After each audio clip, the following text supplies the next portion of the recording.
ভাই আপনাদের ভিডিও দেখলাম এনআইডি কার্ড দিয়ে আপনারা নাকি মোবাইল দিচ্ছেন। হ্যাঁ দিচ্ছি। আপনি কি এনআইডি কার্ড নিয়ে আসছেন? জি অবশ্যই। আচ্ছা আপনি কত টাকা নিয়ে আসছেন? 3000 টাকা। 3000 টাকা ভাই, 3000 টাকার তো দরকার নাই ভাই।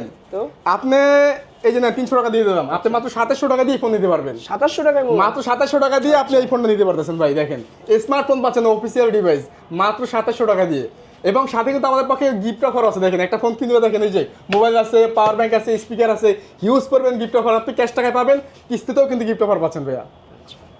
তো ভাই এই গিফট অফার তো ভাইয়া তো পেলো, আর অন্যান্য যারা আছে বা বাংলাদেশে যারা দূর দূরান্ত থেকে আসবে সবার জন্য কি গিফট অফার? ভাই সবার জন্য গিফট অফার এবং সবার জন্য কিস্তির সুবিধা। যদি কি ডকুমেন্টস গুলো লাগবে? আপনার জাস্ট এই যে দেখেন আপনার এনআইডি কার্ডটা এবং আপনার পরিবারের একজন এনআইডি কার্ড, দুইটা আইডি কার্ড এবং বিকাশ অ্যাকাউন্ট যদি আপনি নিয়ে আসতে পারেন, জাস্ট এই নামমাত্র ডকুমেন্ট দিয়ে নিতে পারবেন। বিকাশের সিমটা নিয়ে আসলেই হবে? বিকাশের সিমটা নিয়ে আসলেই হবে, আর কিছু দরকার নেই। যে কোনো ফোনে কি কিস্তিতে নেওয়া যাবে? ভাই যে কোনো ফোন, এখানে দেখতেছেন যে সকল ফোন, সব ফোনই আপনি কিস্তিতে নিতে পারবেন। এটা হচ্ছে 2700 টাকা ডাউন পেমেন্টে ভাইয়ার যেটা দিলেন আর কি। হ্যাঁ। অন্যান্য ফোনগুলো কিনলে আলাদা আলাদা করে হ্যাঁ আপনার 3000 আছে, তারপর 3500 আছে, 4000 আছে, 5000 আছে, বিভিন্ন অ্যামাউন্ট আছে। আপনার লোকেশনটা বলে লোকেশন হচ্ছে মিরপুর 1 নম্বর বাস স্ট্যান্ড, ওভারব্রিজের ঠিক সিঁড়ির সাথে। আর শোরুমের নাম হচ্ছে Nafi trade centre. Okay viewers, যারা ভিডিও শেষ পর্যন্ত দেখেছেন সবাইকে অসংখ্য ধন্যবাদ জানিয়ে আজকে ভিডিও শেষ করবো। সবাই ভালো থাকবেন, সুস্থ থাকবেন, দোয়া রাখবেন। আল্লাহ হাফেজ।